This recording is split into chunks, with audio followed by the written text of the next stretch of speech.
Amelia Bedelia means business, chapter 12. But let's talk about chapter 11.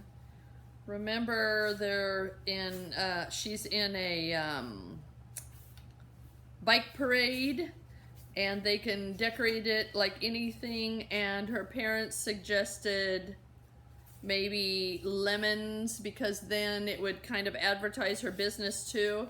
Remember how cute it looked with the lemon? It looks like a lemon and a tart and a piece of bite. Try a bite. Okay, this chapter is called Try a Bite, not.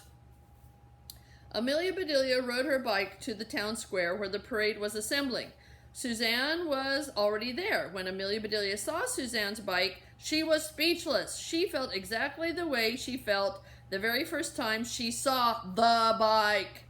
Suzanne had woven red, orange, yellow, green, blue, and violet crepe paper into the spokes of her wheels. When they went around, the colors revolved in a spiral into the center of the wheel. It looked like a swirling rainbow. Suzanne had glued glittery stars in the center of both wheels. Amelia Bedelia was so dizzy she had to look away. Was Suzanne trying to hypnotize the judges into voting for her? There were also rainbow-colored streamers flowing out of the ends of her handlebars. Tiny flags, bunting made out of little paper unicorns, and jingle bells hanging everywhere. On the bright side, Amelia Bedelia was glad that she had not wasted her time trying to compete with Suzanne.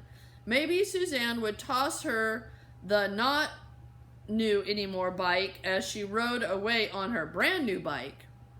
The poster in the bike shop had not mentioned that there was a pet parade too. Amelia Bedelia could see cats, rabbits, goldfish, guinea pigs, snakes, mice, and dogs, and more dogs. Another thing the poster hadn't mentioned was that Wild Bill was the celebrity judge of the bike contest. He was riding with the mayor and Miss Individuality in one of his convertibles at the front of the parade.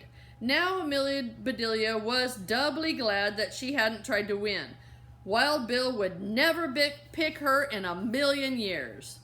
She peeked under the bright yellow dish towel in her bike basket. There were her lemon tarts, all ready to hand out to people in the crowd as she rode by. Soon it was time for the parade to begin.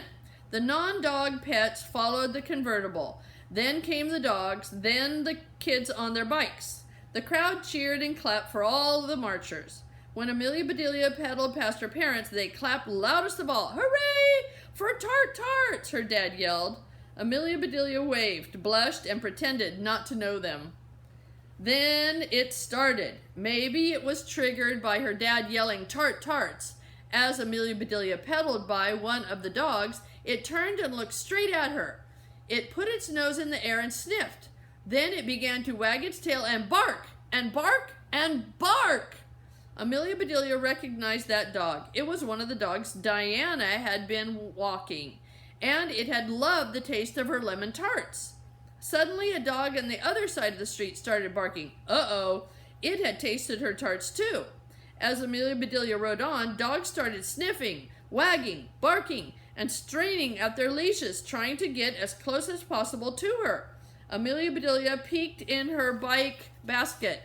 No wonder these dogs were barking. The basket was filled with tasty tarts, and they smelled delicious. Amelia Bedelia decided then and there that this would be the perfect time to give out her tarts. If she passed them out now, maybe the dogs would leave her alone. She also decided that she would never listen to her father again. Peddling tarts, ha ha, very funny, Dad. "Come back here, Bruno." Amelia Bedelia looked behind her. Bruno had broken away and was running to catch up with her. "Someone grab my dog!" Another dog had broken away. Amelia Bedelia pedaled faster. "Lucky, stop, stay!" And another, and another. "Hey, grab that leash!" It seemed as though all the dogs in town were chasing Amelia Bedelia and her tarts. Maybe it was because they didn't want to miss out on a treat, or maybe this was how dogs celebrated their spirit of individuality, or maybe they just loved Amelia Bedelia. She was weaving in and out of the other bicycles and marchers. She pedaled as fast as she could on her old bike, with her lemon head bopping wildly. Faster! Yelled Suzanne, who had seen what was happening. She rode behind Amelia Bedelia, swerving back and forth, trying to keep the dogs away. Several of Amelia Bedelia's friends from school pedaled up and tried to help too. Go, Amelia Bedelia! Yelled Joy. Faster! Called Chip. Tweet, tweet! There was the policeman from the park. He blew his whistle at Amelia Bedelia and held up his hand to signal her to stop. Amelia Bedelia glanced over her shoulder. She had never seen so many dogs. She reached into her basket, pulled out a tart, and put it in the policeman's hand as she sped by. He blew his whistle even louder. She looked back and saw a dog leap through the air. It grabbed the tart right out of the policeman's hand, like a porpoise snatching a sardine from a sailor. The policeman stared at his hand and counted 1, 2, 3, 4, 5. All of his fingers were present and accounted for. Whew! Amelia Bedelia saw Pete and Doris up ahead. She reached into her basket and handed them tarts as she pedaled by. Eat 'em quick, or, she warned. Pete and Doris were too slow. A pair of poodles leaped up and gulp, gulp. Those tarts were history. Amelia Bedelia had almost reached the head of the parade. There were still dogs everywhere. She wasn't sure what to do, but she knew she had to get rid of her tarts. She rode in a loop-de-loop pattern, then in a circle. Then she headed back the way she had come. Everyone was following her, dogs, their owners, and all of the kids on their decorated bikes. Amelia Bedelia handed out tarts left and right. Some folks actually got a taste. As Amelia Bedelia rode past the convertible, she tossed her tarts to the celebrities.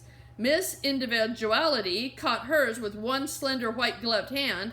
The mayor used both hands. Wild Bill was waving his cowboy hat at the crowd as though he was riding a bronco instead of riding in a car. Amelia Bedelia tossed her last tart right into his hat. Bullseye!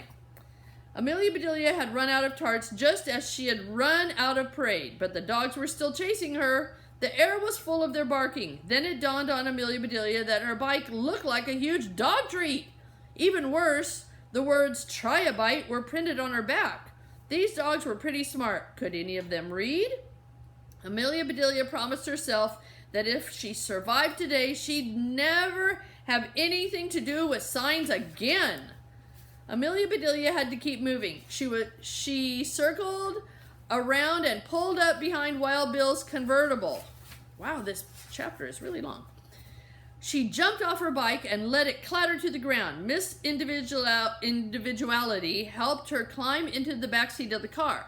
Amelia Bedelia ripped the enormous tart off her shirt and threw it to the dogs. They had a blast, tearing it apart, howling with happiness all the while. Amelia Bedelia slid down into the seat next to Wild Bill. He took one look at the giant lemon bobbing on her head and said, "Not you again!" Woof, woof, woof! The dogs were barking and drooling and circling the convertible. "Get us out of Dodge!" yelled Wild Bill to the driver. The driver put the car in reverse and backed up. Crunch! The screeching of metal being dragged across pavement brought the entire parade to a halt. "What was that?" asked Wild Bill. "That," said Amelia Bedelia, her eyes brimming with tears, "was my bike." Dun, dun, dun. Poor Amelia Bedelia.